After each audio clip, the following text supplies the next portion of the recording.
Welcome to Rein It In. I'm Matt. And this is Rachel. We realize it has, in fact, been a minute since we have recorded a podcast. I'm hoping I remember how to do it. Pandemic semester has been particularly busy for the past month or so, so we're a little bit behind. We also obviously haven't been traveling, so Right. That adds to the challenges of a travel podcast. But never fear, we've got some good stuff for you today. Yeah, so first thanks to Cameron for giving us a hard time and motivating us to record the new episode finally. Yeah. So today's episode we're going to talk about some travel fails, not the fails like the multiple trips that we've all had canceled this year, not being able to visit family for Thanksgiving, anything like that. This is going to be things that we've done in the past where something's gone wrong, either due to poor planning or circumstance, and maybe share a little bit about kind of what we've learned from it. Oh, the spiders. Are we actually going to talk about the spider cabin? We'll have to. All right.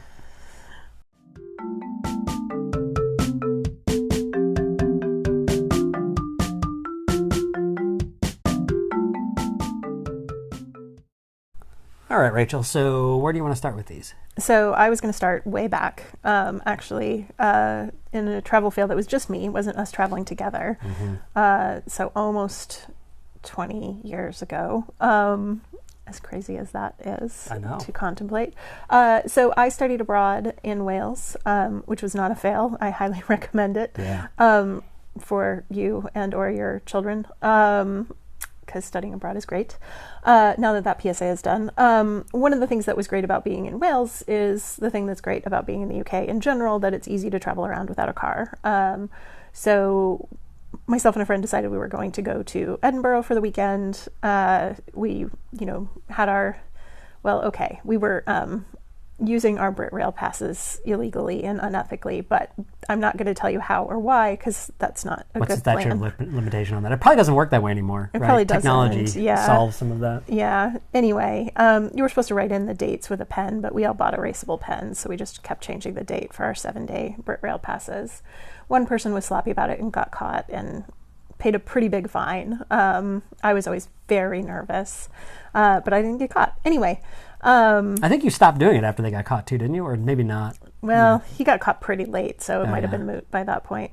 I mean, and for shorter trips, it wasn't really too big of a cost difference. But I mean, the Burial Pass, I was a student and it was expensive, and we just kept on using them. Anyway. Right. Well, we talked a little bit last time about I don't know if it was last time, a couple times ago. Check out our library of previous episodes, subscribe, all that stuff. But there's some good deals, right? We had that friends and family thing, which sadly just expired from when we were in London last year.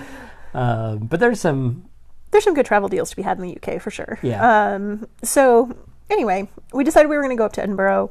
I booked the place for us, and I looked and looked and looked, and everything was booked. And so I finally found a hostel. Which might have been your first clue. That should have been my first clue, that everything under the sun was booked. But I finally found a hostel. I booked us a room. It was a double room, and so I was like, cool, that's fine. I didn't realize it was just going to be one bed, which was one of the fails of it. Fortunately, my friend didn't mind sharing a bed with me. Also, you guys were more than acquaintances.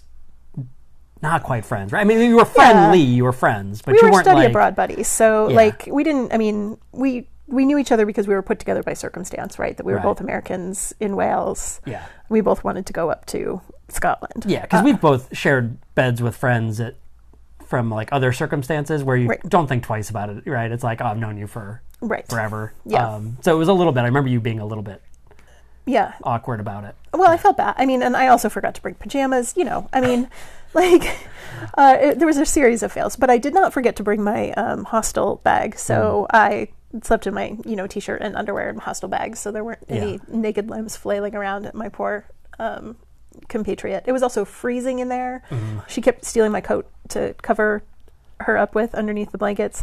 Like stealing it off you because you were sleeping? No. She took it off the wall. I mean, so she didn't really steal it. She borrowed my coat as an extra blanket. Yeah.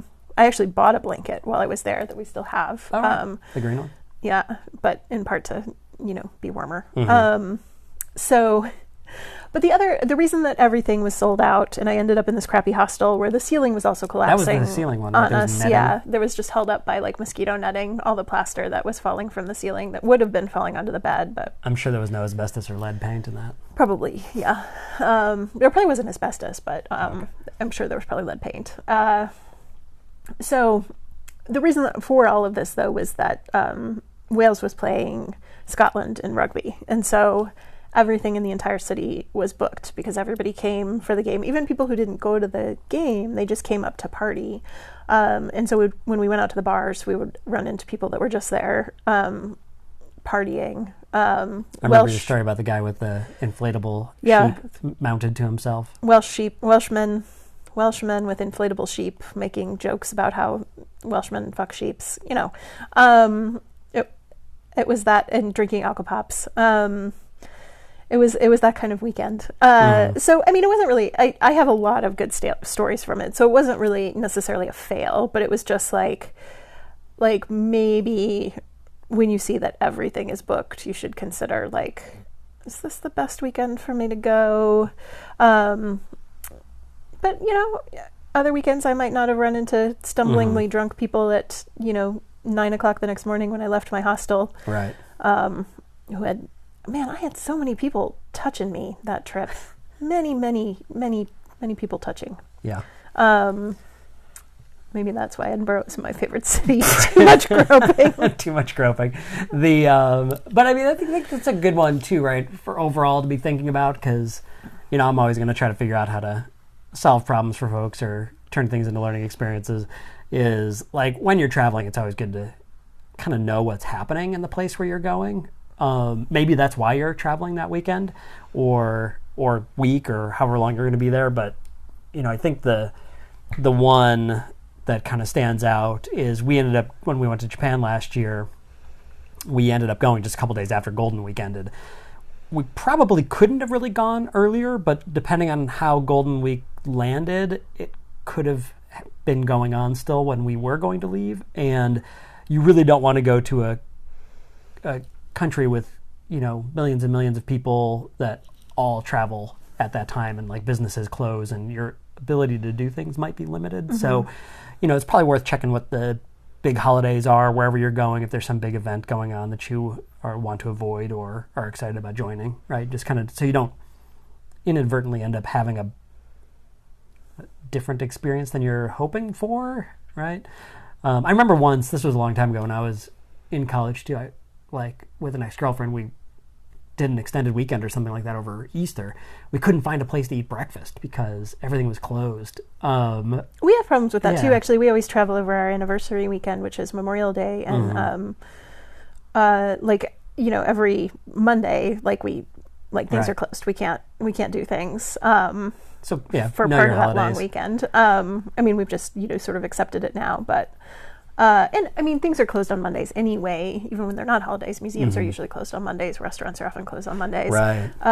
If you've got the big thing you want to do someplace, check their hours before you book. Right. Yeah. That's something I would not think about. I'm just like, oh yeah, the Louvre will be open or whatever. Maybe it's not. Right, like that museum in Munich. We didn't think about that. Yeah. We walked all the way. Anyway, we were in Munich. We wanted to go to the Modern Art Museum. We were very excited about it. We walked to the Modern Art Museum from the place we were staying. Munich is a fabulous city for walking because it's entirely flat. And so you can walk and walk and walk and walk. And then we walked around the museum 3 times trying to find the door before we took the time to walk up to the building and look at the signs that were written understandably in German, because we were in Germany. They were also in English, though. Were they? Yeah, but it was basically like, the museum is closed for renovations. Yeah. So it was straight up Wally World. Yeah, it was. Yeah. Avoid your Wally Worlds. Yeah, exactly. Yeah. We ended up in a different museum, though, and saw this cool exhibit by Gillian Waring, and it was really great. And I recommend that you check out her stuff. Maybe we'll put one of her pictures, or an image of one of her pieces of art in the Instagram. Yeah, okay. So since we're talking your study abroad in Wales, I did come out to visit you, so I think we've got a couple other fails that sort of relate to that trip of me coming to visit. Right. Nothing was overall bad, but we ended up meeting in London, and then we took a flight to Paris. We spent some time in Paris. I would also say this wasn't intended to be one of these, but at least get down your restaurant local language enough and be in better agreement about if you're going to split up duties of languages, who's doing what. Neither of us wanted to learn French. Right. And so neither of us did. You did a much better job. I did more than you, yeah. But yes. I was just too intimidated by it. We were not great at speaking French. I mean, and, you know, it really is the classic problem too, like the things that I would learn how to say, and then just not knowing like how to respond, not knowing enough to listen and be able to respond. Like, and I'm okay with that in a variety of countries actually, but France I was not. I didn't know anywhere near enough French because like I had a couple of instances, right? Like one place I bought a couple of like Japanese sort of tea bowls. And the lady went to give me change, and I had given her 10 euros, and she tried to give me 10 euros back instead of 5 euros, but I didn't know how to explain. So I think she thought that I was just a crazy person giving her a giant tip or something, but it was like, no, I gave you 10, you're supposed to give me 5 back, and you're trying to give me 10 back. I forgot about that. So yeah, I mean, and you know, I paid the first morning I was there, I paid for something with 20 euros. And like, in retrospect, I know what she asked me was like, do you have smaller bills? But in the moment when I was panicking and trying to order in French and understand what was going on and just getting used to being there. No. I just screamed pastry names at her until she kicked me out of the store. No, she just sighed and, you know, took my 20 euros. I think some of that too just kind of comes from, I mean, us being a little bit older, us gaining a little bit more experience with traveling in places where we don't really speak the language, and you start to, I mean, sometimes you make assumptions too. I know I did this in Japan about like what responses might come back, even if you don't know what they're saying, like kind of thinking about those sorts of things. But anyways, that's that. But so the one I was going to get to from that trip was we ended up in Paris for a little bit, and then we took a train from Paris to Florence, Italy, where we had our friend Troy was living at the time. We maybe talked about this in a previous episode a little bit. But anyways, so Rachel had previously proposed to me, and I said I needed to like figure out, I just needed some time, right? So I didn't say no, but I wasn't ready to like commit. I was young. And that was also 20 years ago. But so in the meantime, I had my plan when I was coming out to visit Rachel while she was at Wales was to accept her proposal like a year and a little bit later. Maybe it was only a year. It might have been a couple years. Maybe a couple years? Okay. It probably was a couple years, but anyway, well, that's another story. But as part of this, I wanted to make this a little bit more of an exciting like experience. So my plan was I looked around. I booked online what was supposed to be a 2-person unisex sleeper, private sleeper car. Not unisex. Not unisex. So, but a co-ed, right? Yeah.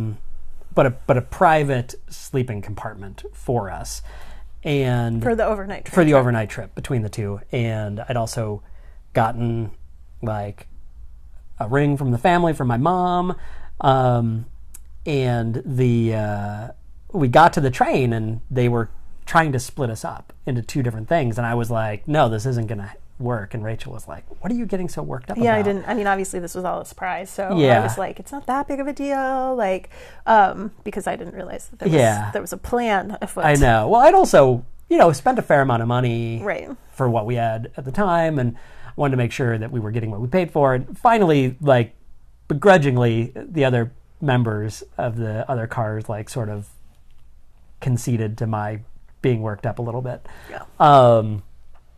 And so I would say to that one, right, is like, if you really are planning something special, don't accidentally fall asleep before you accept the proposal and then wake up in the middle of the mountains in Switzerland and then confuse the hell out of Rachel, who's still awake. Also, probably don't propose to Rachel. I might not appreciate that fully. And but know what you're getting into when you book something. And be flexible. But I don't think I'd be any more flexible in that situation. No, I mean, I don't think so. You just had a plan. And, you know, it worked out fine. I would say, though, like, we bought Eurail passes, because I just talked about my Rail Pass cheating, and we bought Eurail passes for that trip, too. And things might be very different now, right? Like I said, this was 18 years ago, but, well, almost 18 years ago. But I think, like, you know, for, like, more budget traveling, honestly, you're better off with some of the cheap airlines and flying EasyJet and Ryanair.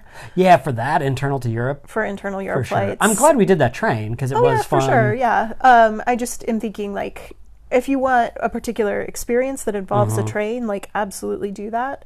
If you're looking at, like, budgeting things, sometimes flying is going to actually be cheaper, which is not the case in the U.S., right? And Eurail passes are expensive. Right, yeah. It's not like in Japan, and I know we talked about this before, like the Japan Rail Pass is a much better deal for tourists than just buying individual tickets because they really subsidize the tourist part of it.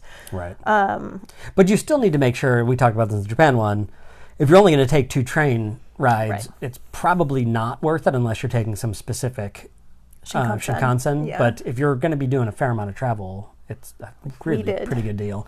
Yeah. The also gives you a lot of flexibility depending because we missed a flight or missed a train and everything. Yep. But also from that trip, right, we had our 32 hours in Venice, which is where we did use because we probably got our money's worth with the Eurail Pass. I think so.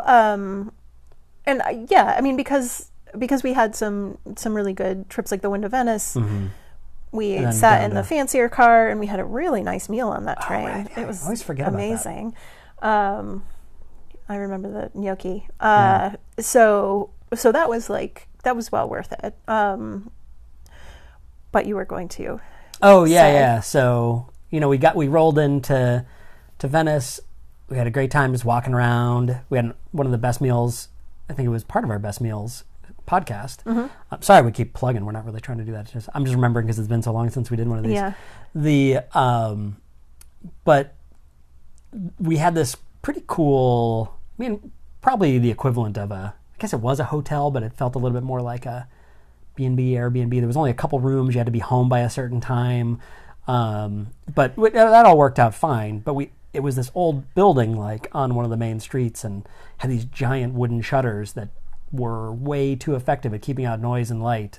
So when we accidentally turned off the alarm or said it wrong, I just bit my lip. You don't really want to wake up at 11 o'clock or 10 o'clock when you only have like 8 more hours in a city. Yeah.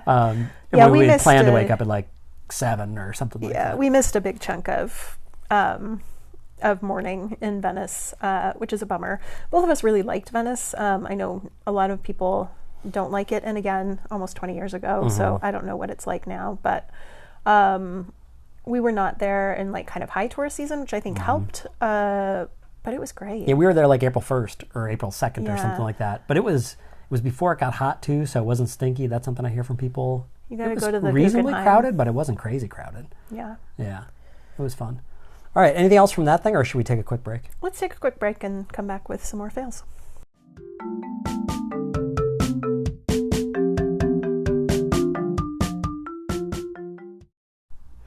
We went to Prague at this point, I think 7 or 8 years ago. And one of the things that we did while we were in Prague, we also went to Germany. It was primarily a trip to Prague, but it was a side trip to Germany. This is when we went to Munich and had the art museum fail. So what I did, though, is we flew in and out of Prague, and so we ended up spending an entire day on the train making our way back to Prague, which was kind of a waste of a day. Well, we thoroughly enjoyed the train from Prague to, I forget the town that we went to where we met. Hamburg? Yeah, it might have been Hamburg. And it was in that area anyway. Yeah. Right? I thoroughly enjoyed that trip between the two.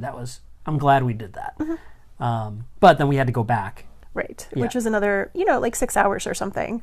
And I was really enjoying Munich, and I wish we would have had an extra day in Munich as opposed to, taking the train all the way back. And I looked at switching tickets, but it was just too expensive. It didn't make any sense. But one of the things that I've done since then is really always try to book asymmetrical flights, right? Mm-hmm. So last time we went to Spain, we flew into Barcelona, we flew out of Madrid. When we were in South America, we flew into Buenos Aires, we flew out of Santiago. And usually it doesn't add significant cost. And some of those flights would be easier. Honestly, we probably could have had a direct flight back from Munich as opposed to like the layovers that we had from Prague, just because it's a bigger airport. At least check the costs and look at the dates, because sometimes it is kind of a wash as to what the cost is. Yeah, and I mean, like, Japan, I did actually look at, maybe doing an asymmetrical out of Sapporo, and it didn't really make sense. It made more sense to loop back around to Tokyo and spend another couple days there. So, I mean, it depends. That one we definitely it was a longer trip. We had a little bit more time. But I was sad to miss out on Munich. The other thing that I try to do that's sort of along those lines is last night in a country, I try to find a hotel that's right next to the airport, just to make the transition from like hotel to airport as easy as humanly possible. Sometimes that's a bit of a bummer though too, right? Like I feel like sometimes it's a little depressing to have to give up your last night at a hotel or an airport hotel. But yeah, especially a lot of the flights when you're going international end up leaving like crack of dawn, and then it is just we just find a way to sort of still have a little bit of fun, right? Yeah, I mean, you're right. It's not as fun as having like one last night in the city, wherever you are, but it does make things like pretty smooth in terms of. I was thinking, especially that one at the Prague airport. I mean, it took us, I think, 10 minutes to walk from the hotel lobby to our gate, right? Because there was nobody in the security line. So. I mean, I've had more or less success with that, but I think, especially after a long trip, sometimes it is kind of nice to just be like, all right, we're just going to wind down, have a totally chill night, and know that getting to the airport in the morning will be really easy. I won't have to worry about public transit or missing a train, or I'm a nervous flyer, though, so that helps me. Yeah. So asymmetrical flights, because I was bummed. Oh, also, one of the other things about that train trip from Prague or from Munich back to Prague was there were these weird dudes that got in our car with us. I felt like they seemed like they were like a group of like construction workers or miners or something. I was thinking miners too. I don't know why. I don't know why. Yeah, they were miner core. They had a real miner aesthetic going on. Yeah.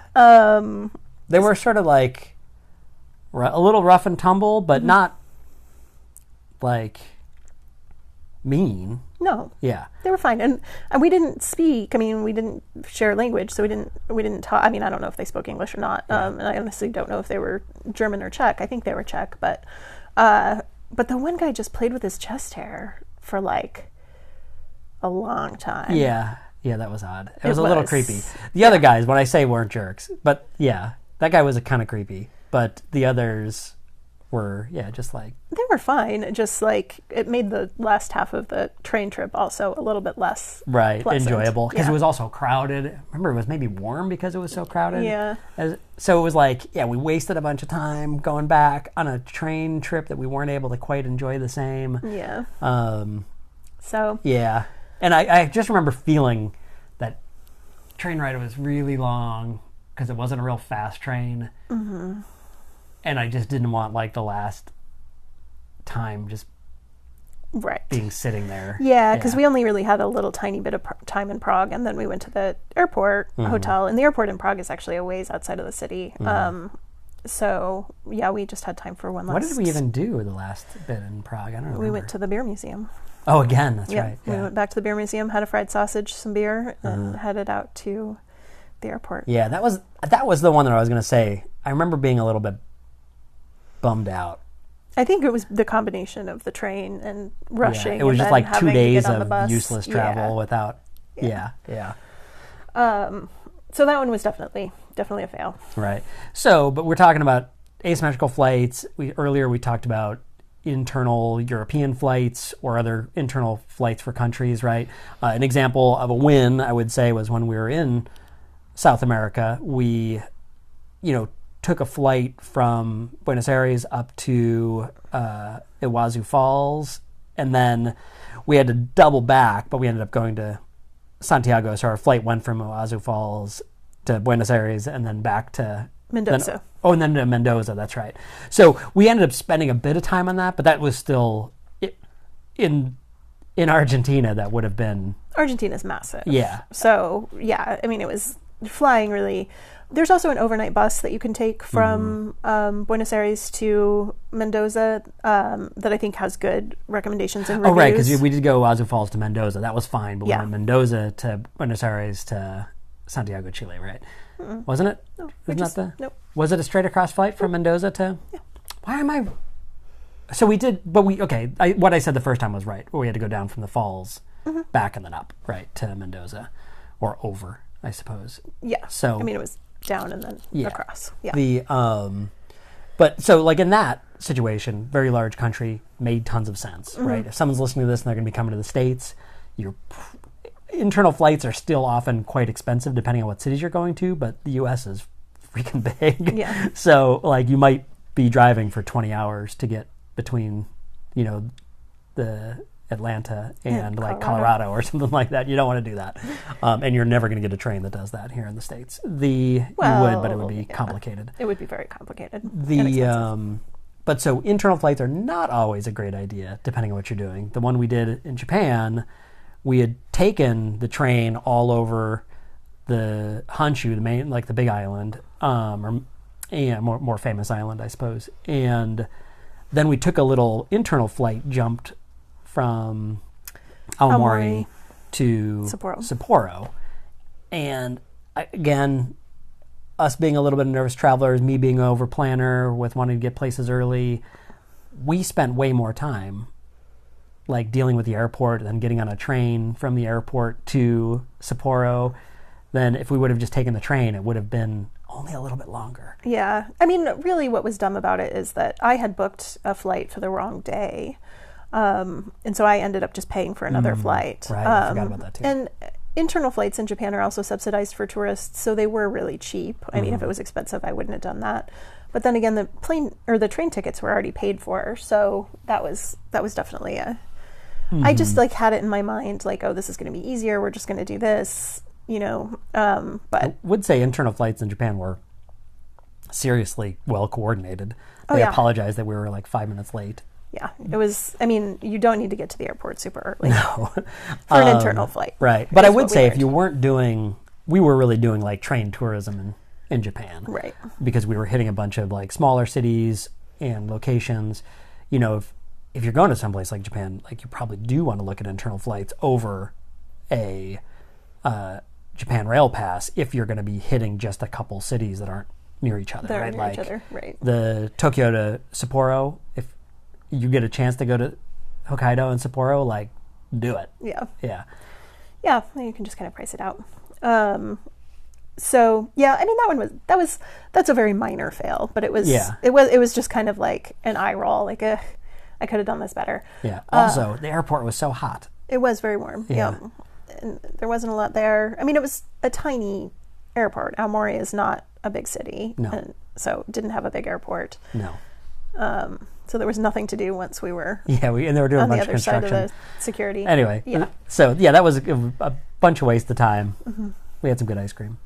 We did. What do you think we're getting close here with our list. What else? So like the most epic flight fail we've ever had, which was not at all our fault. Or I mean, I suppose maybe it was somebody's fault, but when we were flying out to South America 2 years ago. 2 years ago. Yeah.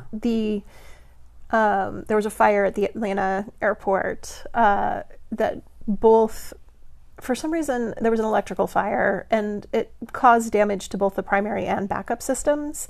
Because for some reason, the backup systems were located right next to the primary systems, which in retrospect seems like a bad idea in case you have something like an electrical fire.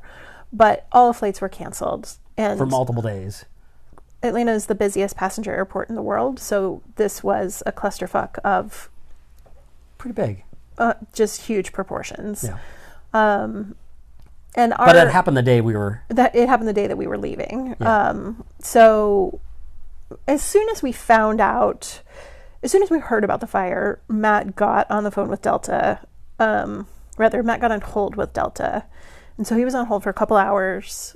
Right. And we rebooked our flight for Tuesday. We're supposed to leave Sunday. We rebooked our flight for Tuesday.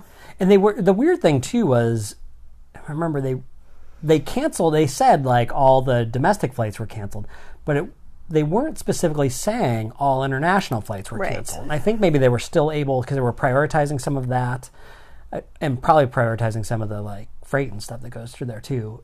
That I think they had some service, but yeah, I don't know. We tried to go to the airport twice because like our apps weren't updating with saying our flight was actually canceled. So we were like, maybe international flights are actually going out. Yeah, and when you're spending a bunch of money on a big international flight, the last thing you want to do is like not be at the airport and have your flight go and then lose your ticket. Right.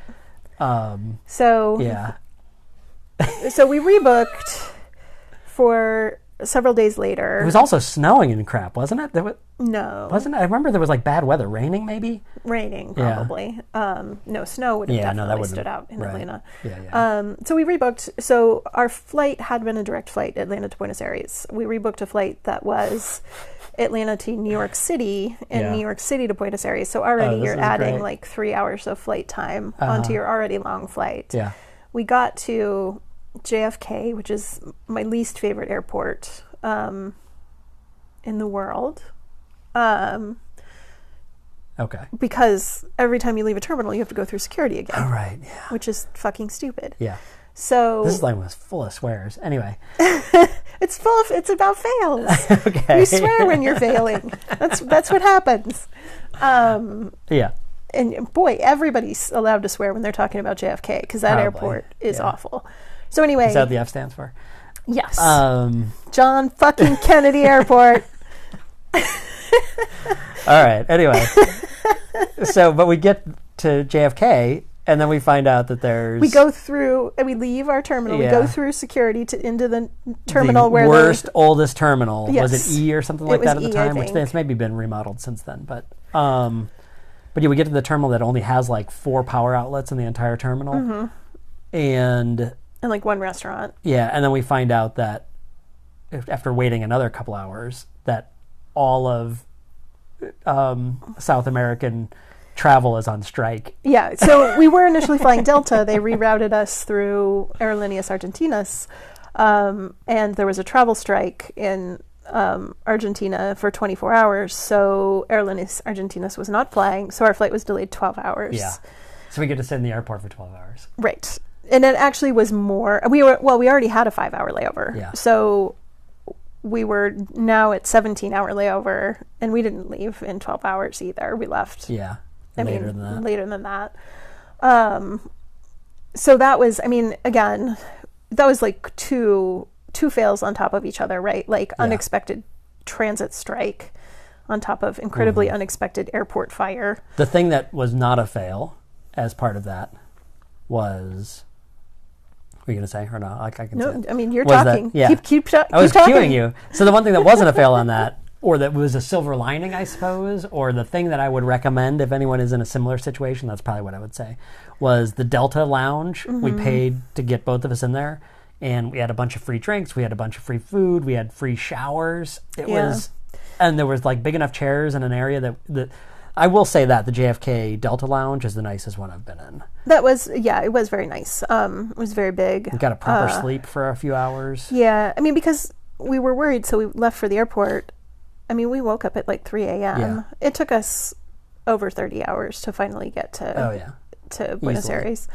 That was a terrible pronunciation. Right, and then we got there, and your mom had gotten, because we were meeting her folks there, had gotten food poisoning. No, she had a virus, but it was definitely a stomach-related virus, which has made me consider every time I look at an Airbnb, like, would I be okay, like, laying in this bathroom and throwing up for a while? That's now one of my Airbnb standards. Because that bathroom was not great. No, it was just old. It was an old building. It was clean. It was fine, but like it wouldn't have been my favorite place to lay around and puke for a while. Right. Yeah. Yeah. Because it was just real damp. I remember that bathroom. It never dried out. The moist. Yeah. Visiting South America would definitely recommend. Yep. Had a great time there, but yeah, the travel there was a pain. The other one that I would say though is since then we started, generally when we do a big international trip we're planning for it for quite some time. And if you get flights like 6 months out, sometimes the prices are incredibly cheaper. That was our situation with Japan.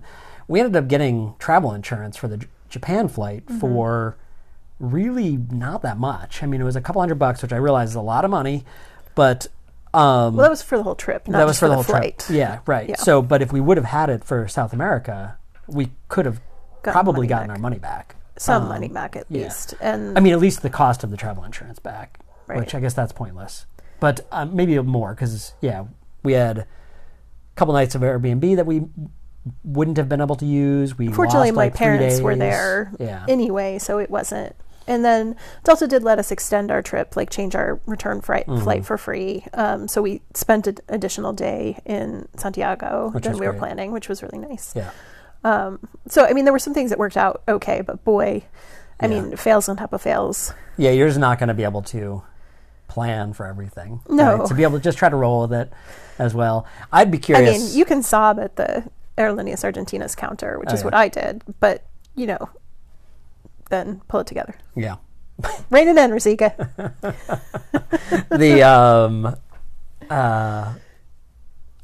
So I mean, I guess that's sort of it, right? Spider Cabin. Spider Cabin. Yeah, that was actually not a total fake one. It was going to be a fake one. Spider Cabin. All right, you want to tell us about Spider Cabin? I do want to tell us about Spider Cabin. So this also was a couple of fails. So the first fail with this was, for some reason, Google Maps decided. Now, Spider Cabin, we booked on Airbnb. Lovely inside. No, it was a Groupon. No. Wasn't? Nope. You that sure? was the first one. That was the one in Alabama. I'm talking about the one in Georgia. Oh, Spider Cabin. That's right. Right, that's different. Yeah, you can talk about. I don't know if I want to talk Spider about Inn if you want. Yeah, Spider Lodge. Spider Lodge. Yeah. Anyway, I'm talking about Spider Cabin. So, Spider Cabin we booked on Airbnb. Inside, lovely, clean. Yeah. Totally fine. Nice. The pictures did not lie. So it's also right next to a road, like a major road that takes you right into towns and cities and things like that.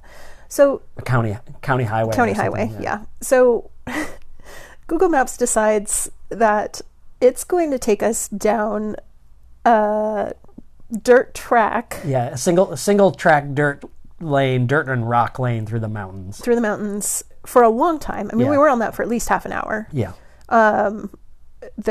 It was dark by that point, so we're driving through the dark woods on this barely there dirt track.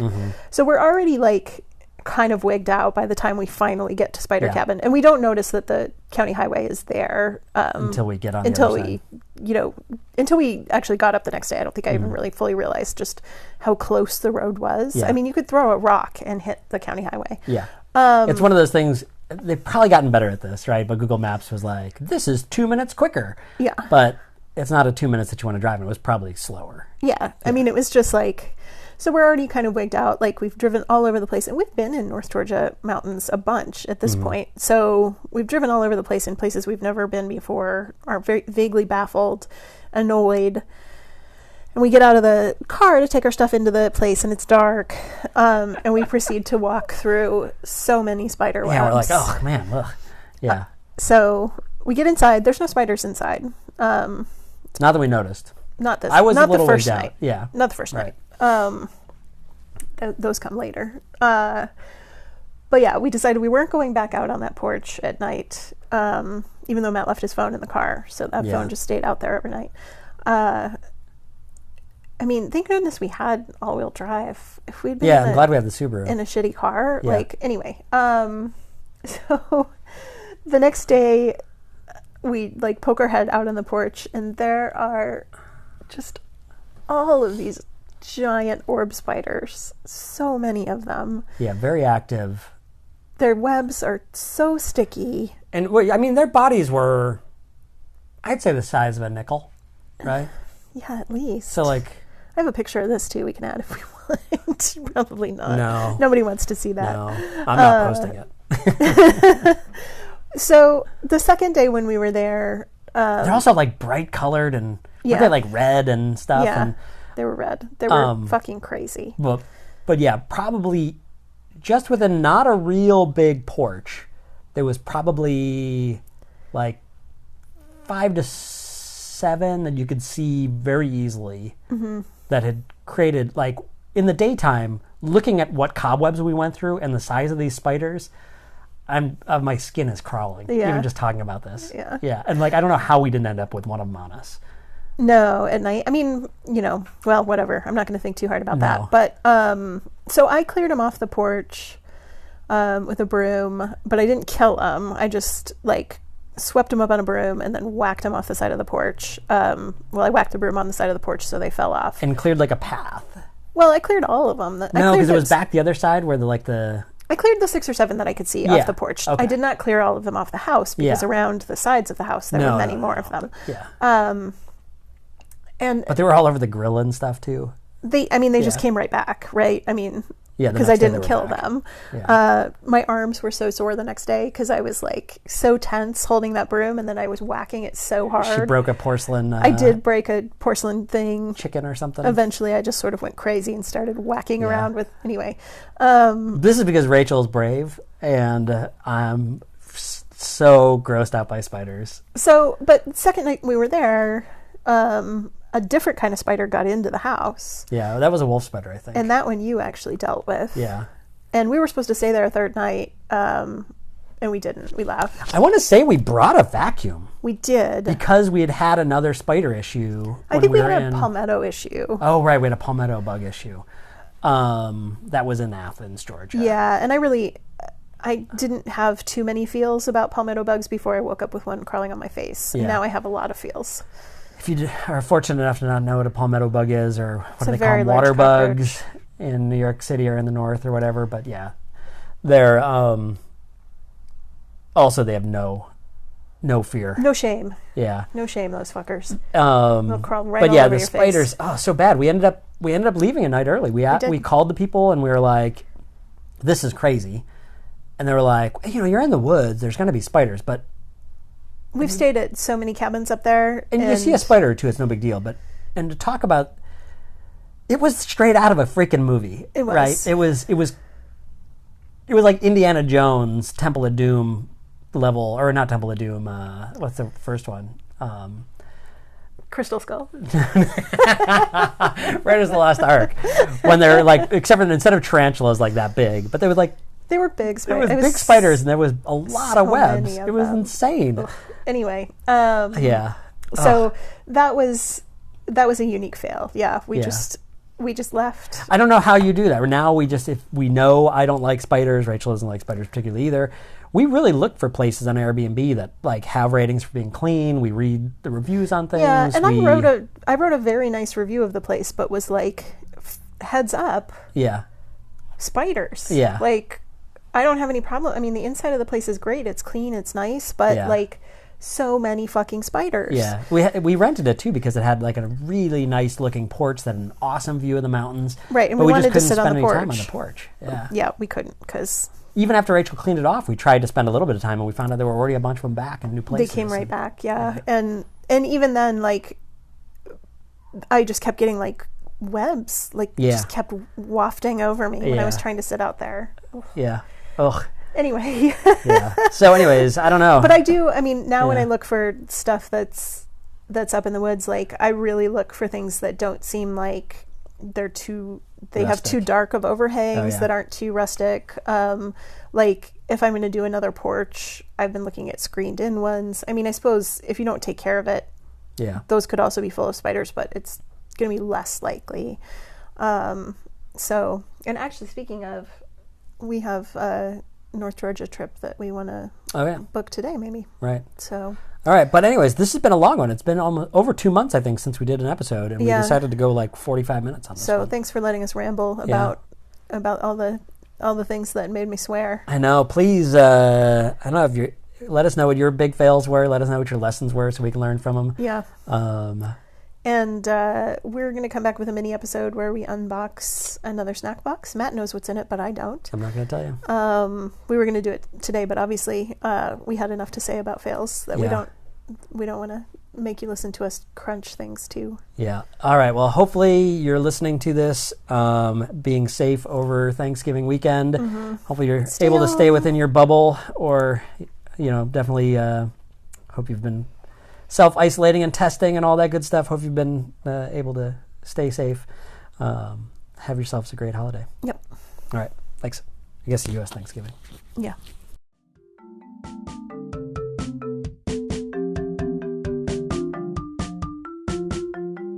You can check us out at anchor.fm/rainitin. That's spelled REINITIN,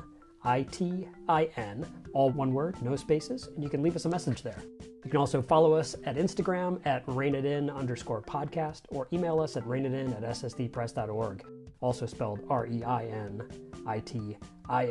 at ssdpress.org. Thanks again to all of our friends and family for all the support and for putting up with us. Have a great day.